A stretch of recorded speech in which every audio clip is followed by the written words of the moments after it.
Assalamualaikum warahmatullahi wabarakatuh.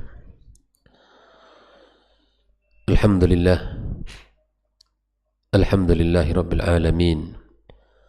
Wassalatu wassalamu ala ashrafil mursalin wa ala alihi at-tayyibin wa ashabihi al-ghurril mayamin wa man tabi'ahum bi ihsanin ila yaumiddin. Ashhadu an la ilaha illallah wahdahu la syarika lah waliyus salihin wa khaliqul khalqi ajma'in wa ashhadu anna Muhammadan abduhu wa rasuluhu an-nabiyyul amin. Qala ta'ala ya ayyuhalladzina amanu ittaqullaha haqqa tuqatih wa la tamutunna illa wa antum muslimun. Allahumma inna nas'aluka ilman nafi'an wa rizqan tayyiban wa amalan mutaqabbala. Amma ba'du fa inna asdaqal hadithi kitab Allah wa khairal hadi hadi Muhammadin sallallahu alaihi wasallam wa syarrul umuri muhdatsatuha wa kullu muhdatsatin bid'ah wa kullu bid'atin dhalalah. Kaum muslimin dan muslimat, al-musyahidin wal musyahidat, para pendengar Radio Rabbani dan KMTV dimanapun berada, saudara-saudari rahimani rahimakumullah. Alhamdulillah, kita bersyukur kepada Allah subhanahu wa ta'ala atas segala nikmat dan karunia yang Allah limpahkan kepada kita. Salat dan salam selalu tercurahkan untuk baginda kita alaihi salatu wassalam, Nabi kita yang mulia, suri tauladan dalam kehidupan kita. Mudah-mudahan kita diberikan taufik oleh Allah untuk bisa mengikuti dan mencontohnya di dalam segala urusan kita kepada Allah Azza wa Jal. Harapannya kita mendapatkan syafaatnya nanti pada hari di mana tidak lagi berguna harta dan kekayaan yang dimiliki oleh seseorang. Tidak lagi bisa kita banggakan anak dan keturunan, kecuali orang-orang yang datang kepada Allah dengan hati yang penuh dengan keimanan, ketunduan dan kekhusyuan kepada Allah subhanahu wa ta'ala, jauh dari kesyirikan. Ikhwafillah, kembali kita bersama kitab Al-Mulakhas fi Syarhi Kitab At-Tauhid karya Syekh Shalih Al-Fauzan. Pagi ini ya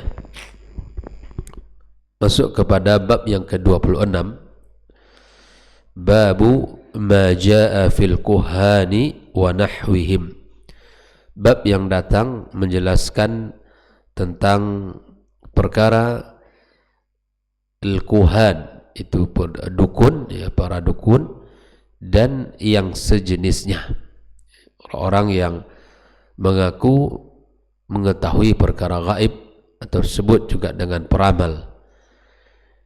Bab ini didatangkan setelah pembahasan bab menjelaskan tentang jenis-jenis sihir.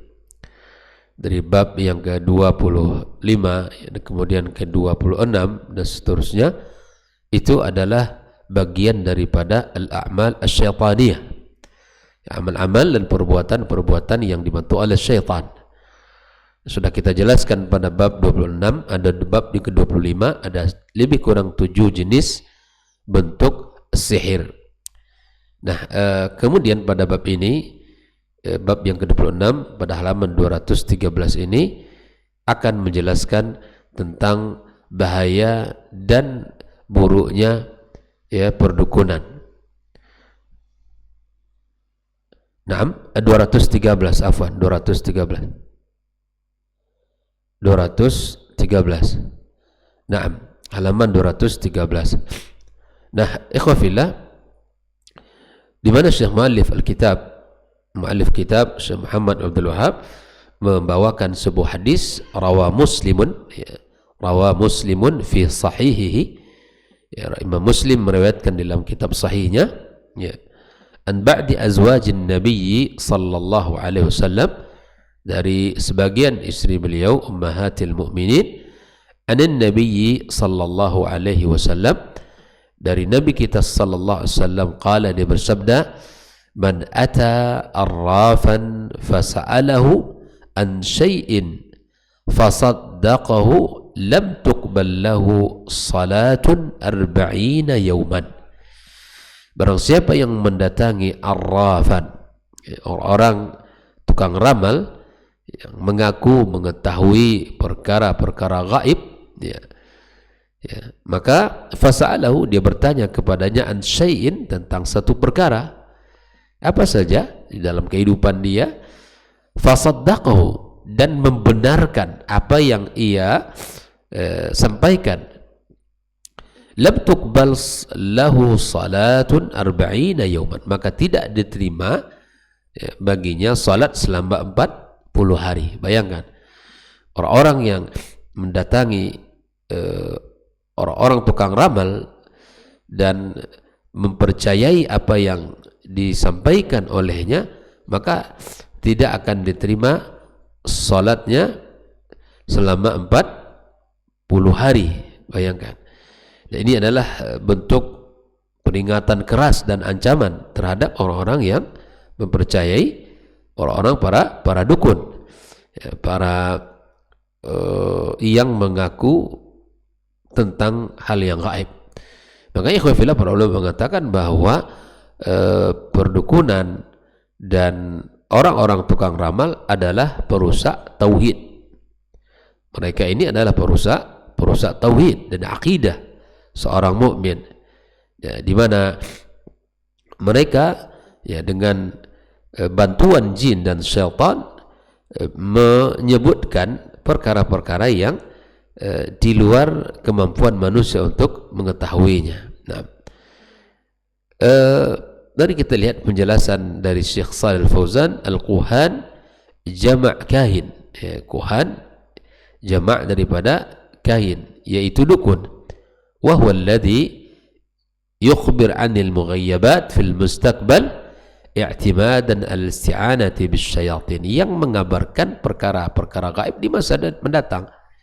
Tidak ada orang yang bisa mengetahui perkara gaib, tidak ada yang mampu mengetahui perkara-perkara gaib di masa yang akan datang. Perkara gaib itu termasuk yang masa yang akan datang, prediksi masa depan tentang kehidupan, kecuali bersandar kepada bantuan syaitan.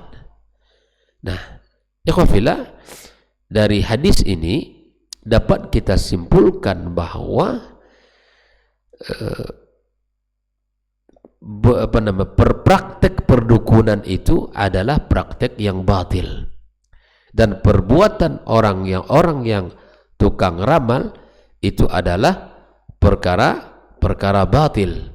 Siapa saja yang mengklaim mengetahui masa depan, maka sungguh itu adalah perkara yang tidak perkara-perkara yang tidak baik, yang tidak benar. Tidak ada satupun yang mengetahui.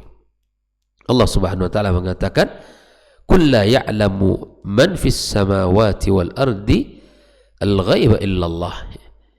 Katakan, tidak ada satu orang pun yang mengetahui yang di langit dan di bumi tentang perkara-perkara gaib kecuali Allah Subhanahu wa taala. Allah juga mengatakan tentang nabinya Muhammad sallallahu alaihi wasallam, walau kuntu a'lamul ghaiba lastakthartu minal khair, sekiranya aku mengetahui perkara yang gaib, maka tentulah aku membuat kebaikan yang lebih banyak atau sebanyak-banyaknya. Alhamdulillah. Jadi praktek perdukunan dan siapa saja yang mengklaim mengetahui perkara gaib, itulah praktek yang batil, karena tidak ada satupun yang bisa dan mampu mengetahuinya. Dari sinilah bahwa perdukunan, sihir, kemudian tukang ramal itu adalah perkara yang merusak tauhid kita. Nah,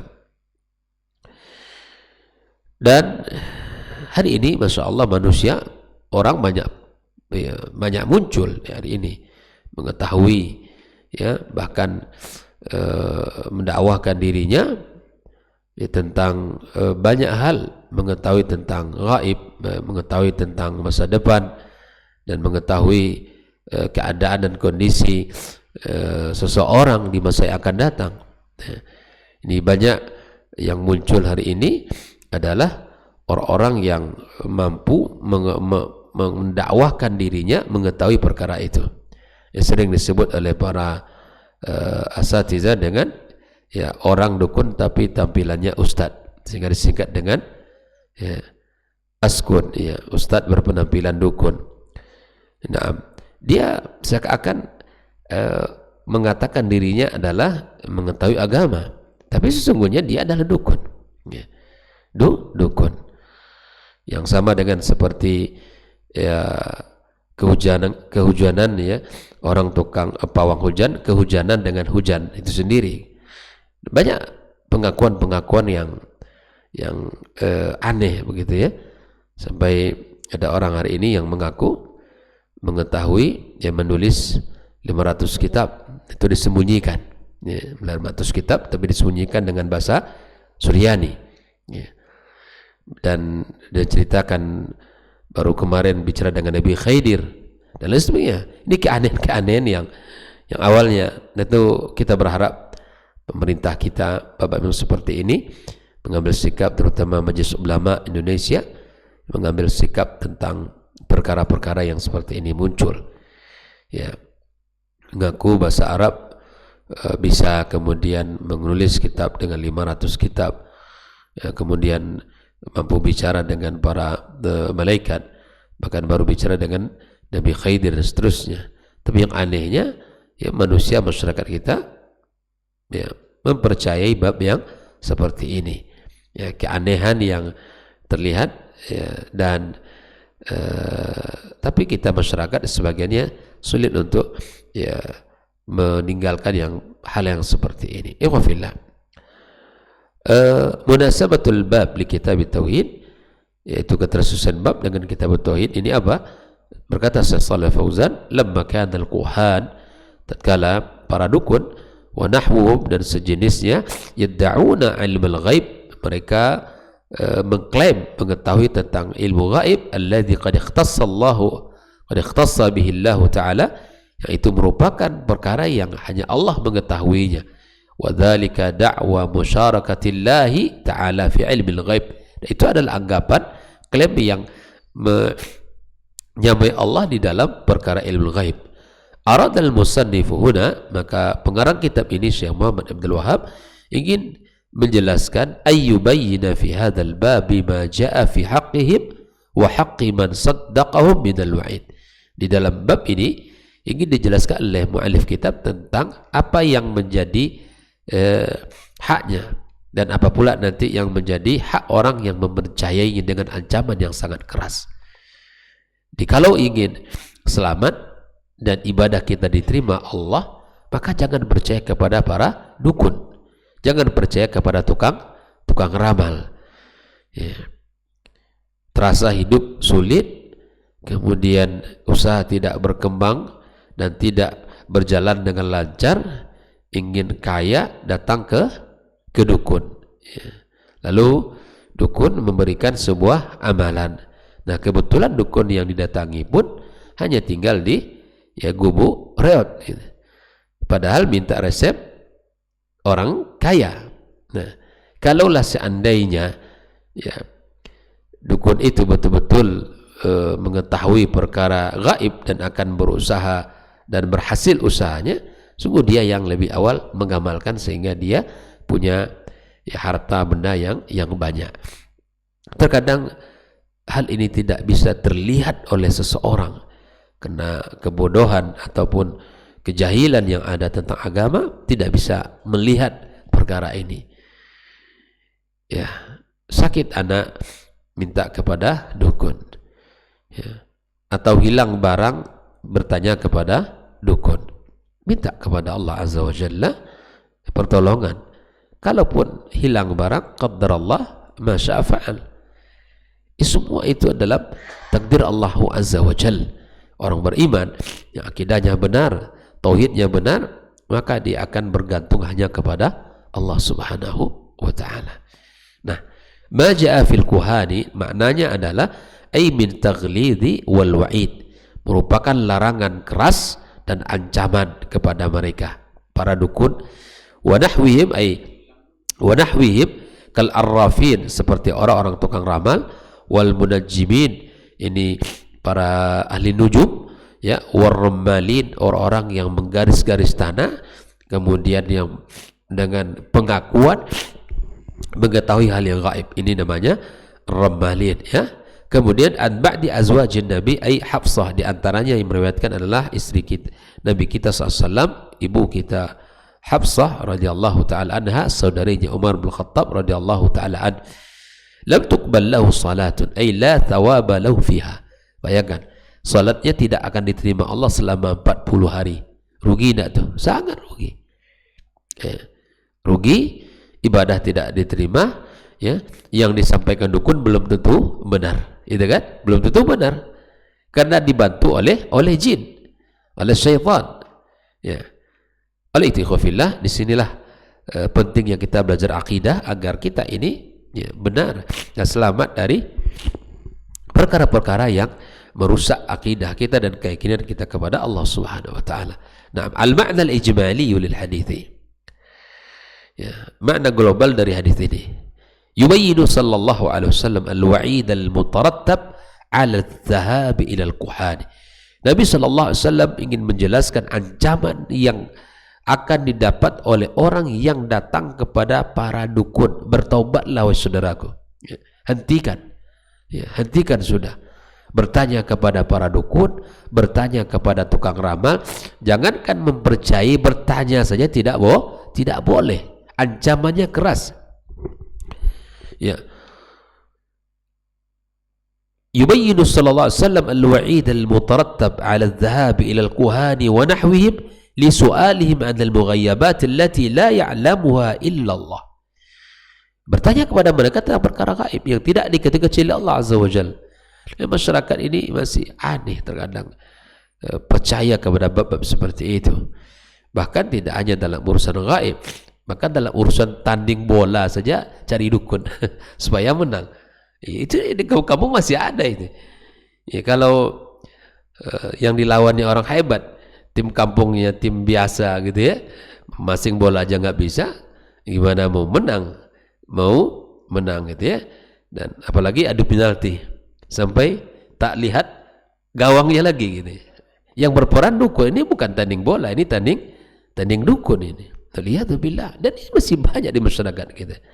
Apalagi masalah jabatan, masalah kedudukan, masalah, ya, kekayaan dan seterusnya. Itu masih bergelimang dengan perkara-perkara yang dibenci oleh Allah Subhanahu wa taala dalam agama kita ini. Ikhwafillah, maka hal ini dihentikan. Lebih baik kita menjalani kehidupan dengan seadanya, dan penting kita bisa beribadah kepada Allah daripada kita mencari kekayaan secara instan tapi bertanya kepada para dukun. Anna jazaa'a man fa'ala dzalika hirmanuhu min thawabi salatih li muddati 40 yawman. Adapun balasan bagi mereka yang datang kepada dukun itu diharamkan atau tidak diterimanya, ya, salat selama 40 hari. Litalabbusihi bil ma'siyah, karena dia berbuat maksiat. Karena maksiat itu, berdatangi dukun itu maksiat, ya. Mempercayainya apalagi. Wa fi hadza wa'idun syadidun wa nahyun aqidun an hadzal fi'l. Nah, dalam bab ini terdapat, ya, ikhwafillah, ya, larangan dan ancaman yang sangat keras tentang perbuatan ini. Mimma yadullu ala annahu min a'zamil muharramat, menunjukkan perkara yang sangat diharamkan di dalam agama kita. Wa idza kana hadza jazaa'u man atal kahina, apabila ini merupakan balasan orang-orang yang mendatangi para dukun, fa kaifa bi jazaa'il kahini nafsi. Kalau orang yang mendatangi saja seperti itu ancamannya, apalagi para pelakunya, dukun itu sendiri, ya. Na'udzubillahi bidzalika wa nas'aluhu al-afiyah. Semoga, ya, kita dijaga oleh Allah dan kita terselamatkan dari perbuatan yang seperti ini. Nah, munasabatul hadis lil bab, ketersesuaian hadis dengan bab yang sedang kita baca, anna fihi nahya an ityadil kuhani wa nahwihim. Di dalam hadis ini terdapat larangan mendatangi para dukun dan sejenisnya, atau seperti perbuatan yang mengaku-ngaku tentang perkara gaib. Wa tasdiqihim limunafatihi litauhid, karena mempercayainya itu adalah menafikan tauhid kita kepada Allah Subhanahu wa taala. Nah, ikhwafillah, apa yang bisa kita ambil dari hadis ini? Yang pertama adalah al-mad'u minaz zahabi ilal kuhani wa su'alihim anil mughayyabat wa tasdiqihim fi dzalika wa annahu kufrun. Itu larangan untuk berangkat pergi menemui para dukun dan bertanya kepada mereka tentang perkara gaib serta membenarkan apa yang mereka sampaikan, dan perbuatan itu adalah termasuk perbuatan kufur. Jadi kita sedang membicarakan perilaku orang-orang yang melakukan ini, bukan kita mengkafirkan perorangan ataupun menunjuk orang atau menyebutkan nama. Siapapun yang melakukan perbuatan ini, maka hendaklah dia berhati-hati. Yang kedua, tahrimul kahana wa annaha min akbaril kabair. Haramnya perbuatan perdukunan, dan itu merupakan dosa besar. Nah, ikhwafillah, ada faedah yang disampaikan di sini. Man dhahaba ilal kuhani wa lam yusaddiquhum, barang siapa yang pergi kepada para dukun atau sejenisnya dan tidak mempercayainya, lam tuqbal lahu salatun arba'ina yauman. Hanya pergi saja, yang disampaikan rasa tidak masuk akal, kita tidak percaya, itu saja akan mendapatkan ancaman 40 hari salat tidak diterima Allah. Kama ja'a fi dzalikal hadits al-akhar, wa amma man saddaqahum, adapun orang yang membenarkan, faqad kafara bima uzzila ala Muhammadin sallallahu alaihi wasallam. Jadi orang yang datang dan membenarkan, maka itu sudah tidak diterima salatnya. Dan orang yang datang membenarkan, dan itu adalah termasuk kufur terhadap syariat Muhammad sallallahu alaihi wasallam. Oleh itu, berhati-hati dari orang-orang yang mengatakan dirinya ustadz atau wali atau apapun namanya, kiai, tapi dia sesungguhnya adalah dukun. Dia sesungguhnya adalah orang-orang yang membawa keburukan bagi agama kita. Wallahu ta'ala a'lam bissawab. Mohon maaf ini kurang kondisi kurang nyaman. Mudah-mudahan Allah SWT berikan kepada kita kesehatan, dan Allah berikan keberkahan dan kemudahan di segala urusan kita. Wassallallahu ala nabiyyina Muhammadin wa ala alihi wa sahbihi ajma'in. Assalamualaikum warahmatullahi wabarakatuh.